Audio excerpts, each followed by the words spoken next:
Hello everyone, आज हम discuss करेंगे biochemical role of selenium. Selenium होता है जनरली अपनी पॉइजनिंग एक्टिविटी के लिए जाना जाता है। मीन क्या है, ये एनिमल में कुछ डिसीज़ क्रिएट करता है। जैसे सबसे पहली डिसीज़ है ब्लाइंड स्टैगर डिसीज़।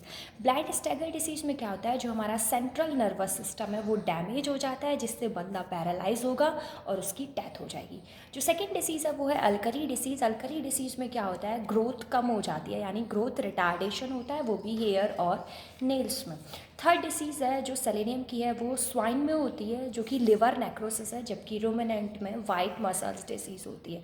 अब नेक्स्ट है कि सेलेनियम किस फॉर्म में मैमल में पाया जाता है। तो सेलेनियम एक एंजाइम की फॉर्म में पाया जाता है। जो एंजाइम है वो है ग्लूटाथायोड पेरोक्सिडेज। ये एक सेलेनियम कंटेनिंग एंजाइम है। अब मेनली ये एंजाइम क्या होता है कि इसमें एक जो ग्लूटाथायोन पेरोक्सिडेज होगा उसके पास 4 सेलेनियम के एटम होंगे। अब इसका फंक्शन क्या होता है, जनरली पेरोक्साइड्स होता है, टॉक्सिक होता है हमारी हेल्थ के लिए। तो सेलेनियम जो ग्लूटाथायोन पेरोक्सिडेज है वो डिस्ट्रॉय करेगा पेरोक्साइड्स को और हमारी सेल मेम्ब्रेन को प्रोटेक्ट करता है। अब अगर हम नेक्स्ट बात करें कि एनिमल में तो होता है, तो कुछ और मैमल्स में और ऑर्गेनिज्म में भी पाया जाता होगा। तो हाँ, ये बैक्टीरिया में भी पाया जाता है और बैक्टीरिया में इसके दो एंजाइम होते हैं, format dehydrogenase and glycine reductase.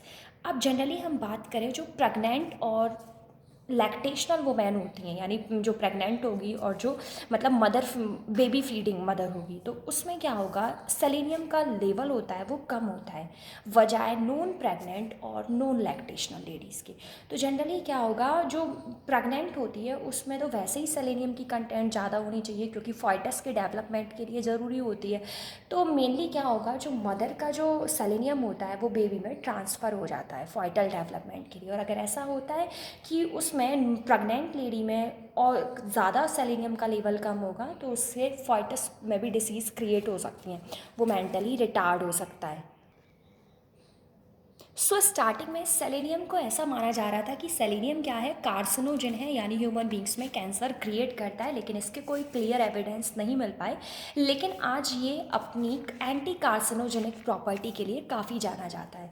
अब उसके जो एविडेंस है वो ये है, जनरली हम देखें जो प्लांट हैं या फिर ऐसी सॉइल है जहाँ पर ज़्यादा सेलेनियम पाया जाता है, तो ऐसे वहाँ पर पाए जाने वाले ह्यूमन बींग्स में कैंसर रेट कम होगा। मीन ऐसी जगह जहाँ पर सेलेनियम का लेवल सॉइल में ज़्यादा होता है, तो वहाँ के ह्यूमन बींग्स में कैंसर के चांसेस बिल्कुल नील होंगे। सेकेंड जो इसका एविडेंस है कि ये एंटी कार्सिनोजेनिक होता है या नहीं, वो सेकेंड ये है कि अगर हम किसी कैंसर पेशेंट का प्लाज्मा का सैंपल लेते हैं तो चेक करने पर ये पता चलेगा कि उसमें सेलेनियम का लेवल बिल्कुल कम है, जबकि हेल्दी में ज़्यादा होता है। अब बात करेंगे हम सेलेनियम की प्रॉपर्टी की, तो सबसे पहले सेलेनियम एंटी म्यूटाजेनिक प्रॉपर्टी होता है। तो इसके पास क्या है, म्यूटेशन की प्रॉपर्टी काफ़ी लेस होती है। नेक्स्ट क्या है, एंटी कैंसरस प्रॉपर्टी, यानी ये कैंसर को जो ऐसी ड्रग्स बनती हैं सेलेनियम की जो कि कैंसर को डिफीट करती हैं, यानी कैंसर के लेवल को कम करती हैं। कैंसर बहुत टाइप के होते हैं, लेकिन जो ये सेलेनियम है वो ज़्यादा इफेक्टिव होता है इंटेस्टाइनल और ब्रेस्ट कैंसर के लिए। तो ये सबसे बेटर किसके लिए, इंटेस्टाइनल और ब्रेस्ट कैंसर के लिए। जो नेक्स्ट प्रॉपर्टी है वो है मेटल डिटॉक्सिफिकेशन। सेलेनियम क्या करता है, जो टॉक्सिक मेटल होते हैं जैसे कि मरकरी हुआ, कैडमियम हुआ, उसके इफ़ेक्ट को कम करता है।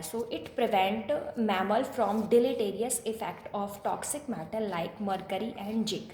जो इसकी नेक्स्ट प्रॉपर्टी है, जो सेलेनियम है वो एंटागोनिस्ट होता है जिंक के। अब हम बात करेंगे एंटी कैंसर सेलेनियम ड्रग, यानी सेलेनियम की कौन सी ऐसी ड्रग्स हैं जो एंटी कैंसर की तरह आज दी जाती हैं। तो सबसे पहले है सेलेनियम सिस्टीन। तो सेलेनियम सिस्टीन काफ़ी इफेक्टिव ड्रग है जो कि कैंसर पेशेंट को दी जाती है। तो इसमें क्या होगा, जनरली सिस्टीन में क्या होता है, सल्फ़र प्रेजेंट होता है, लेकिन इसमें हम क्या करते हैं, सेलेनियम सिस्टीन में जो सिस्टीन है वहाँ से सल्फ़र को हटाकर उसकी जगह पर सेलेनियम ले आते हैं। तो जनरली क्या ये जनरली जो ब्लड कैंसर में यानी ल्यूकीमिया में यूज़ की जाती है। तो इसका जो ट्रीटमेंट होता है सेलेनियम सिस्टीन है वो एक्यूट ल्यूकीमिया और माइलॉइड ल्यूकीमिया के ट्रीटमेंट के लिए दी जाती है। सो मेन क्या है, जो इस कंपाउंड है इसके पास एंटी म्यूटाजेनिक और एंटी न्यूप्लास्टिक प्रॉपर्टी होती है, लेकिन इसके कुछ साइड इफ़ेक्ट होते हैं जिससे ये ज़्यादा यूज़ में नहीं दी जाती है। अगर और स्टडी करने पर पता चला कि और भी कुछ ऐसी सेलेनियम कंटेनिंग ड्रग हैं जिन्हें हम एंटी कैंसर यूज़ कर सकते हैं, तो वो है 6-मार्केप्टोप्यूरिन, थायोग्वाइनिन एंड सेलेनोग्वाइनिन। तो ये 3 ड्रग और ऐसी हैं जो एंटी कैंसर सेलेनियम ड्रग है। अब मेन बात है कि ये तीनों जो सबसे पहले माइस में ट्रीट की गई थी वो भी L1210 lymphoma, L5178 Y lymphoma and sarcoma 180, ये तीनों कैंसर के नाम हैं। सो इनमें ये यूज़ की जाती है। अब मेनली हम बात करेंगे थायोग्वानिन और सेलेनोग्वानिन है, वो दोनों टाइप के लिम्फोमा के लिए ज़्यादा इफेक्टिव होती है, जबकि 6-मार्केप्टोप्यूरिन है वो सार्कोमा 180 यानी इस टाइप के कैंसर को ट्रीट करने में यूज़ की जाती है। If you like this video please like, comment, share and subscribe my channel.